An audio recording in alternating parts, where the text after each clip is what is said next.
গাজলে জনসভা থেকে বিজেপিকে তোপ মমতার মোটু ভাই কটাক্ষে সরব তৃণমূল সুপ্রিমো। মালদা জেলার গাজল টোল প্লাজা সংলগ্ন একটি ময়দানে শনিবার দুপুরে নির্বাচনী জনসভা করলেন তৃণমূল সুপ্রিমো তথা বাংলার মুখ্যমন্ত্রী মমতা বন্দ্যোপাধ্যায়।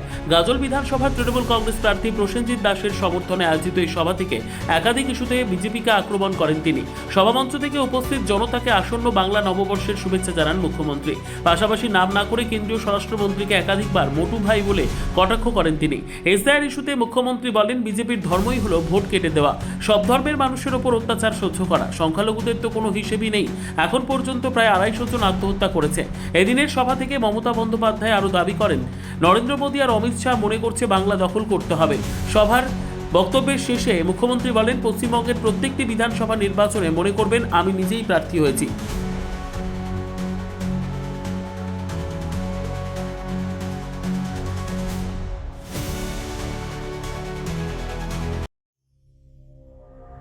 সংবাদটি নিবেদন করছেন স্বস্তিলোক উৎসব ভবন, গঙ্গারামপুর, দক্ষিণ দিনাজপুর। আমি হিন্দু ধর্মের লোক হয়ে বলছি, আমরা ধর্ম মনে করি মানবিকতা, মানুষকে বাঁচানোর জন্য। আদিবাসীরা দেবে, আপনাদের তপশিলীরা দেবে, সব ভাই বোন আমরা একসাথে থাকবো, আমাদের মধ্যে কোনো ভাগাভাগি নেই। কিন্তু যত করে বিজেপি ওই কর্দগুলোকে, ওই কর্দ শক্তিগুলোকে, অর্ধ শক্তিগুলোকে, অনেক টাকা আছে, গ্যাসের দাম বাড়ায়, বেটি বাঁচাও বেটি পড়াও দেয় না, জনগণকে টাকা দেয় না, কুকুর বাঁচার মতো ভোট কাটছে আর অফিসার বাঁচছে।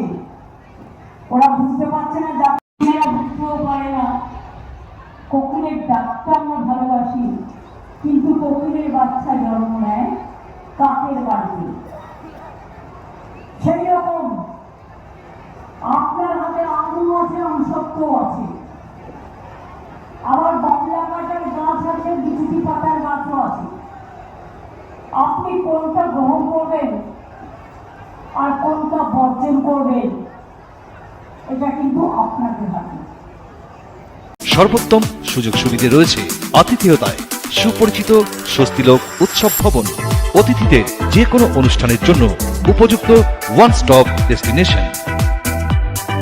আমরা আপনার বিশেষ অনুষ্ঠানটিকে অবিস্মরণীয় করে তুলি।